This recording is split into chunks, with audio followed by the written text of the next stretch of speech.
YouTube. Like and subscribe. Now. I did both of those things in the morning, and then I went to Hasan's stream. Hasan's stream. After that. I told him, he was like, I have to do hard news for a couple hours. And I was like, cool, I'll get there at 2:30. I got there at 2:30, walk in the house, and he's doing Hasan, you know what I mean? He's doing his thing.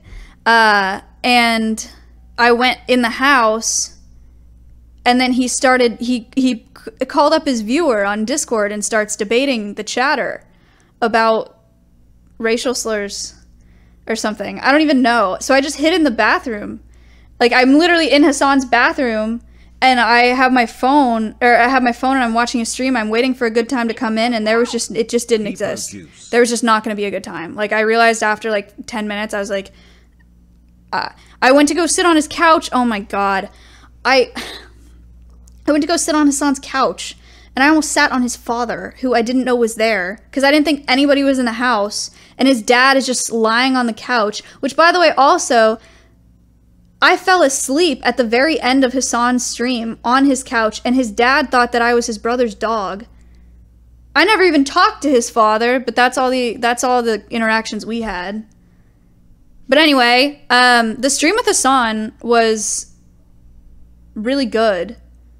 Why are people confused about that? I was lying on the couch with a pillow on top of me because there was no blanket. You know when you like sleep over at your friend's house and they don't have anything, so you sleep with whatever? Hasan has massive pillows because he's a massive person. It's actually comical. His couch, his pillows, normal size pillow for like a couch, right? Hasan's pillows are like literally this big. So anyway, I took one and I was like pretty much in fetal, and I had a pillow on top of me like as a blanket. And his dad thought that I was his brother's dog. But anyway, Hasan's stream was actually really good. I enjoyed it. I was very nervous about being there. I thought that I was gonna be really dumb and cringe and awkward. And I actually feel like we bounced off each other pretty well. I think that I was too mean to him sometimes, and I feel kind of bad. But I don't think he cares. so I think it's okay. You're a bully? Yeah. I realize, though, that, like, people don't give me a hard time very often because they think I'm, like, really nice. And just, like, sweet bird girl, whatever. So I feel like I kind of overcompensate by doing too much. You know? You give a toxic aura. Yeah, anyway. So that was that stream. At the end of Hasan's stream, I was like, I think it's because I also went to a museum and to the tar pits and did 2 hours of walking that day and like 2 hours in cars. I had like 4 hours of sleep, got up at 7, and then I was just on Hasan's stream and it was a lot. And then I finally went to the bathroom. When I got to the bathroom, I just crashed.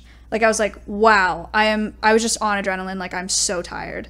I got back to Hasan's stream. I literally thought I was going to fall asleep.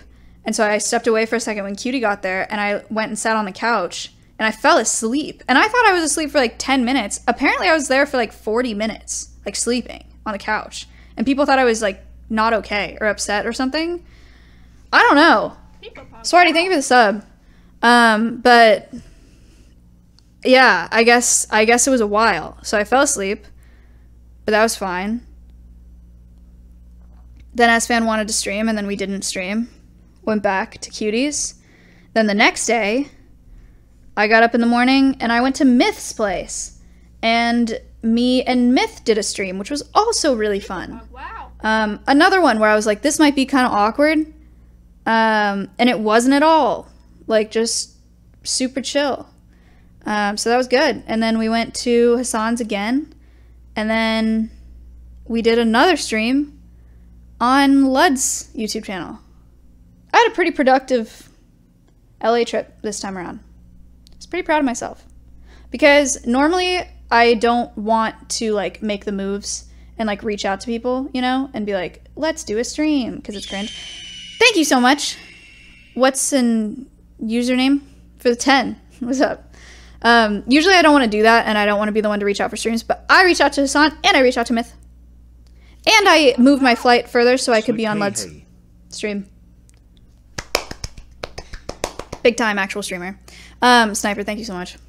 Watching you build a ginger house was hilarious. That's got to be the second year in a row that I've just failed miserably at building gingerbread house. It's actually so sad. Oh, and we did Cringe in the Kitchen with Bruce today. It was a good time. Very chill. Very chill. Like, there's some Cringe in the Kitchens that feel like a little bit forced or feel like it's like pulling teeth to like make content. That one, it wasn't like high octane content, but it was just very not forced. I don't know how to explain it. Thank you for the 2 months. But yeah, Bruce is really funny. I don't know Bruce well at all, but he's very, very not. When they were leaving the apartment, Bruce like looked me in the eye and he was like, "Thank you for being so inviting," and gave me a handshake. I was like, "You're welcome." Okay. It was so sweet. He's a very nice guy. So professional. Bruce hates hugs. Yeah, I've never hugged Bruce. I wouldn't know. Wow. Thank you for the 4 months. I had a 2-hour-long interview this morning. Wow. Thank you for the 21 months. Of being insufferable until motion sickness by Phoebe Bridgers on Paper Candle. I still haven't listened to it. Harry Cows, thank you for the 21 months. An interview for what? Jeez, 2 hours? Dude. Yeah, it was 2 hours. And you know what's crazy is I didn't know about it, or I forgot that it was a thing until 30 minutes before, because I set myself alarms in my calendar, and it gave me an alert 30 minutes before I was supposed to be there for the interview. Wow. Have a good night, Maya. Gotta go. You too, chat smile. Thank you. Thank you for the 6 months. Okay, so I realized 30 minutes before that I had this interview. It was a 2-hour-long interview for World Women Hour through a World Women Foundation. Last year it was like hosted by, why am I blanking on her name? Sheryl Sandberg? Is that correct? COO of Facebook? That's her name, right? For some reason it feels wrong when I'm saying it right now. But I think that that's correct. It was a tough interview. Thank you for the 10 months. Good interview. I mean, it was very nice, but it was tough. I mean, they asked me some hard questions. They asked me, what do you think about the state of women right now? Like, worldwide. Because this is like, they're interviewing 60 women from like a bunch of different countries. It's like, these are some like high octane women, you know? So they're ready for these like very eloquent, you know, like powerful answers.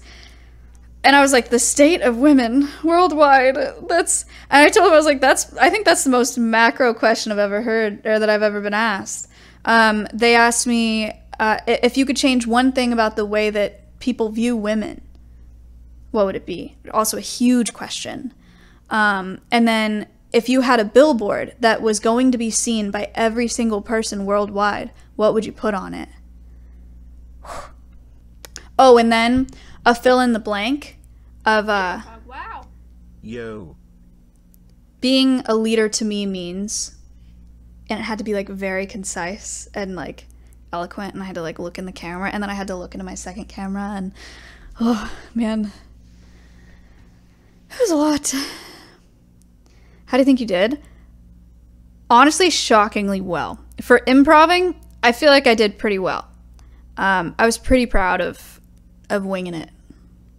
They said, being a leader to me means, and I like had no time to think about it, because I'm not just gonna sit there and be like, and like take like a couple minutes to figure it out. I was just like, oh, okay, being a leader. And then I like look in the camera. I said, being a leader means helping to inspire and guide people into the power that they already have. That was my one-liner. Catch it in the video. Deep. But yeah, I was surprised when that came out of my mouth. I was like, that's actually pretty solid. I would say that again. But anyway, yeah, I had that interview this morning, and then we did Crimson Kitchen, and then, no, that podcast got canceled, Nathan. We're going to maybe try again in February. And then, Good Politician Answer. We've got a #1 victory royale. Yeah, Fortnite, we about to get down. 10 kills on the board right now. Just wiped out Tomato Town. My friend just got down. I revived him, now we're heading southbound. Now we're in the Pleasant Park Street. Look at the map, go to the mark sheet.